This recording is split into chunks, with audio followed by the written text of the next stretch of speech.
Hey nerds, welcome to Supergirl, Theories and Conspiracies. I'm Brian from Good Nerd, Bad Nerd. So this week on the show we had a few things pay off that we've been talking about for a while.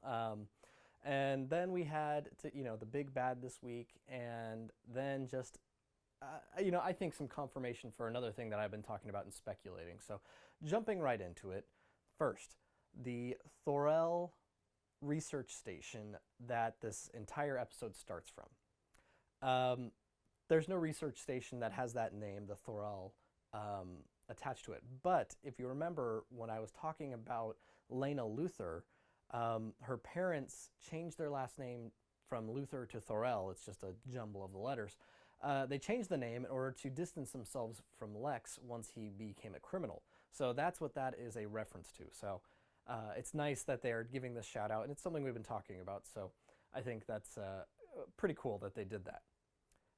Next, we got to see Jimmy finally suit up in his Guardian armor. They need a way to keep Jimmy relevant to the show because they're not going to be able to keep going back to the Cat Grant office space to have a little hangout session. So this is the way they're keeping him relevant to the show. I do think it's interesting that he can walk into the DEO whenever he wants, but again, they're trying to find a way to keep that actor and keep that character in the show and relevant, especially now that Kara is a reporter. It seems strange that Kat didn't take Snapper Carr and make him the head of the magazine, and then that way they could still all be working kind of in a similar position. But this is what they've done, and again, it is what it is. Next, the villain of the week, Rudy Jones. Rudy Jones comes from the comic. He's known as the character Parasite, and that's what they show him to be. He's a parasite he's a human in the show that was taken over by this parasite. He's been a well-used character. He's been used in the Superman animated series and the Justice League. In one of the Superman movies, he also played a role, and they show him there more in line with what we saw on the show.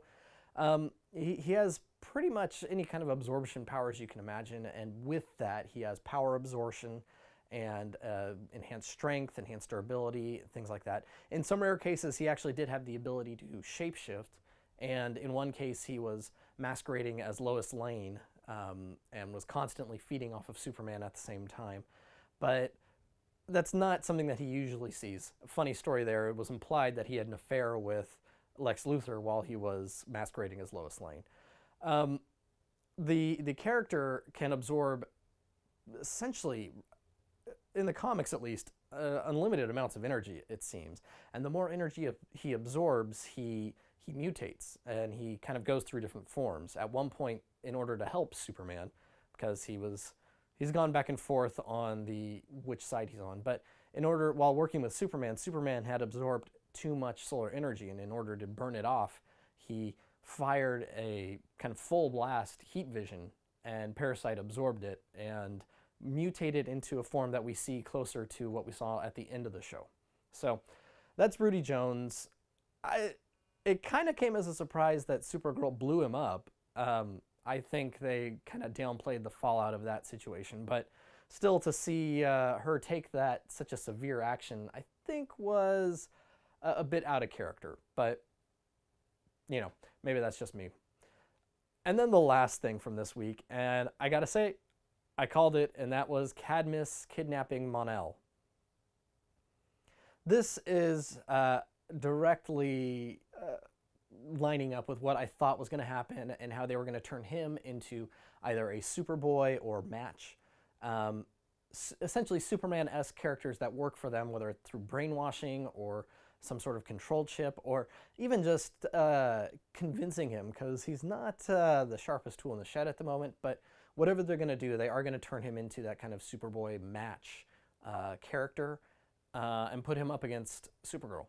So what did you guys think? Do you like the turn that it is taking? Did you guys like the Guardian costume? Because personally, it didn't do anything for me. But let me know what you guys thought in the comments below. And don't forget to check out my other ones. There's no Agents of S.H.I.E.L.D. this week, but we do have Flash.